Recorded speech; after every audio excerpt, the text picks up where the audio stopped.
What is going on, everyone? It's TK, and today you can see we're bringing you a base on the channel. And of course, this obviously is not going to be my personal base build. I don't know the exact builder, so if you know, make sure you leave his name down below in the description. But the traps are going to be for myself, so I trapped this base with my friends. I mean, we did a few things like tweaks and stuff. I don't, as I said, remember the builder of this base, but it's really helping me out in the EOS time, so the end of the season. And I just run this base 2 days, and I'm gonna give the base to you right now so you can also enjoy the last few days of Legends League. I think maybe 1 day by the time I'm bringing in this, the last exact day. So let's dive in and see some replays, because obviously the base itself has a lot to offer. Now, off the rip, I want to give you this introduction, as in these double rage bases are the key to push in this season. And yes, I've tested a lot of bases. I tested a lot of multiple variety of bases, and obviously the most that I got out of was the double rage one. And as I said, one of my own bases, which Stars was running recently, got really popular, and it was all over the season. Well, this season. And it was crazy because the base I built was for 2 seasons ago. It was for February season, and it was for my YouTube membership. So it was actually quite common, like quite nice to see how common it became, and everyone was using, and people were making different variations of it. But the key factor was the double heavy rage towers, and this one is a nice touch to get 1 star. So I'm gonna tell you why that is. Obviously, on this attack, we're gonna see a nice RC charge, and into the disarmor troop, I'm gonna show you a defense from Root Riders. I'm gonna show you a defense from Yeti Blimps with those disarmor troops, and hopefully you can enjoy this video. But as I said, the link also will be down below in the description in case you just want to copy the base and go and have the best day of your life. Now, you can see the tornado here. It's for catching the blimp, and also one of the key factors is to catch the army itself before it goes into the core and destroy everything from here and there. Now, you can see how far the town hall is. This is one of the key things with kind of building a double rage base. The town hall should not give that much value, like as in like easy to access. Like there's a lot of bases where the town hall is really isolated, and then there's these ones where the town hall is quite like heavy hitting with whatever it's around it. So this guy is trying his best to get this town hall, but you can see the damage it's dealing. Now, if this little P.E.K.K.A didn't get out of this area and completely melt the town hall because of that one invisibility spell, this would have been a 1 star. But anyway, it's still a defense. We will take it because obviously I really wanted to bring you guys a lot of good bases during the season. I tried my best. I built a few and they were decent. They were giving like 1 defense per day, maybe 2 at most. And I actually, if you want, you can actually just search my account on the Discord bots. I got cooked this season. A lot of 320s on defense, a lot of 320s on offense. I wasn't moving at all, and the moment I found the base layouts and style and the traps that it was helpful, I'm bringing you the video. So I know it's a bit late, but at least it's better than nothing, because you can still use the base at the end of the season and get some defenses. So the EOS, that's what we call it. Now, this is the defense on this attack. We're gonna move on to the next one, which is gonna be I believe a Yeti Blimp. That it was quite interesting to see how it's not going to work. So we are here on a disarmor Valkyrie Yeti Blimp attack. Now, obviously you can see the sweepers on this base. If you even take down one of them with the Queen Arrow, the other one will still hit you. Now guys, this blimp was slightly away from our tornado trap, but guess what? The sweepers are going to hurt this blimp, and then we got core traps.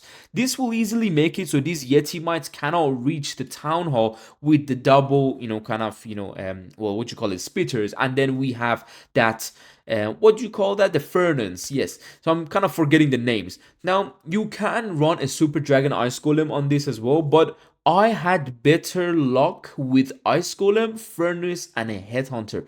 Guys, literally 1 day, 1 Headhunter saved me from going minus in Legends. 1 Headhunter killed enemy Queen and enemy King on defense. It was insane. So that's why I would recommend you to have that Headhunter and that Furnace in the Rage Tower. They work really well together. And here we go again with this heavy back end. This is something you want to achieve, obviously. Further Town Hall with a back end that is a bit defensive, as in there's Tesla farms, 2 heroes, Expos, Ricochet cannons, and of course the single Inferno, in case there is like little heroes or little troops that have a lot of HP left for the back end. The Inferno Tower will melt them down, and this is going to be our 1-star defense. Let's move on and see a Root Rider attack. So guys, here we are on a Root Rider Valkyrie approach with the RC charge. This is the traditional army with the best pet on the Warden, of course, that's Sneezy to tank for the healers. Now, one key thing about this whole army, and the moment this army gets defenses a lot, is Monolith inside the Rage Tower. This is something that not a lot of base builders have, and that little defense, like, it's insane how hard it hits when it's under the rage, and that's obviously whenever people go from around it, not directly into it, because people tend to pop the Warden ability right around that area, so the Monolith doesn't do too much. So whenever people go from a side angle, that's when the Monolith shines under that Rage Tower. It's insane how much damage it can do. But obviously, I really enjoyed this base, and hopefully you guys also get some nice luck with it, because at the end of the day, guys, no matter what base you run, it can be the most perfect base, but you don't have too much luck, you are not going to get a defense. It's just that's how it is, and how it always is with Clash of Clans, and especially event troops. So if this base doesn't do too well for you, I'm sorry from right now. I can show you my logs, like the base is doing really well for me, and it might not do good for my teammate, or my clanmate, or my friends. It's just that simple, guys. Sometimes it's just not it is, and I'm hoping to give higher chances to you to defend in the last day of the season. So here we can see a decent RC walk, I'm not even gonna lie. He even activates the tornado trap, which is good for him, obviously. But now, where does he attack from? Does he go opposite side into the Monolith, or does he go from a side?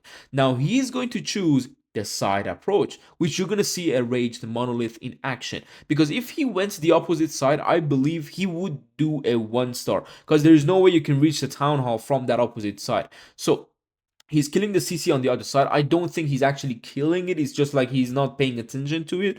But now, the other side of the base, where the snakes come out from the king, this is also a very common approach in hard mode, and you can see how that Town Hall and the defenses and the minion prince is smashing those heroes on the outside. So now he's going into double rage, but he did pop the Warden ability earlier, so everything will get melted going into the core, but he went with the Overgrowth. Something that, of course, if you have a double rage tower close to each other, you can pop the Warden on one of them and Overgrowth the other one, so you can move past it. But coming back to it, it's where it gets tricky. So Queen's still alive on the outside, very good ability as well. He got the P.E.K.K.A, and you might be saying like, this is looking good. He got a rage, he got all this stuff, but no, I cannot tell you it's good enough, because now the Overgrowth is finally over, and this Monolith is nowhere to be reached, and because we got multi-Inferno and a multi-Archer Tower around it, he can't place his Skeleton spell to get the perfect value in front of the Monolith,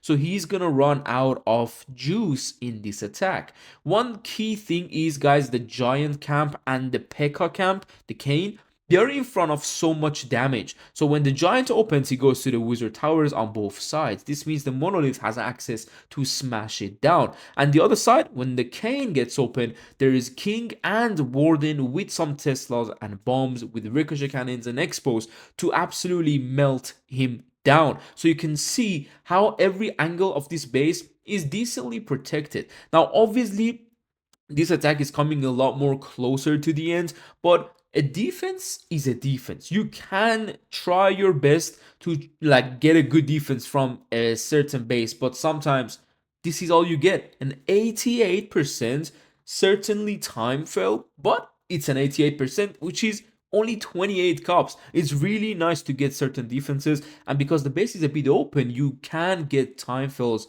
out of it. Now in Legends League, you do also find some weird strategies, like this one. They have throwers with Kayn and RC charge with zap spells. It's crazy. But guys, trust me, if you have a good base, sometimes this exact army is just triple out of nowhere. This is something that been happening to me. I kept running really nice bases that I tested. I did a lot of good trapping. But then someone like, just randomly with the most random like event troops comes and triple you and drops everything in one corner. That can happen. But I'm here to show you this base doesn't allow that. This base will higher your chances to defend these weird strategies. And yes, let's see what happens. Obviously, the RC charge on these attacks, you can see how the monolith really quickly targets the fox and absolutely smash the fox in this attack. They're gonna lose the fox. They just realized it. Maybe they're not gonna invest too much in this anymore, but they are going to go down. Now, he's not dumb, okay? Sorry, but he's not stupid. He wants the RC to go down and also use the ability a bit later on with that revive spell. So, looking at these canes, it's scary, guys. Honestly, it's super scary. But this is why we got Ice Golem, so they can slow them down. The Ice Golem, then they pop. They can freeze the cane in their maximum amount of, kind of value. And look at this. That one Ice Golem took down the cane. I know the base took it down, but technically the Ice Golem was the one that took it down.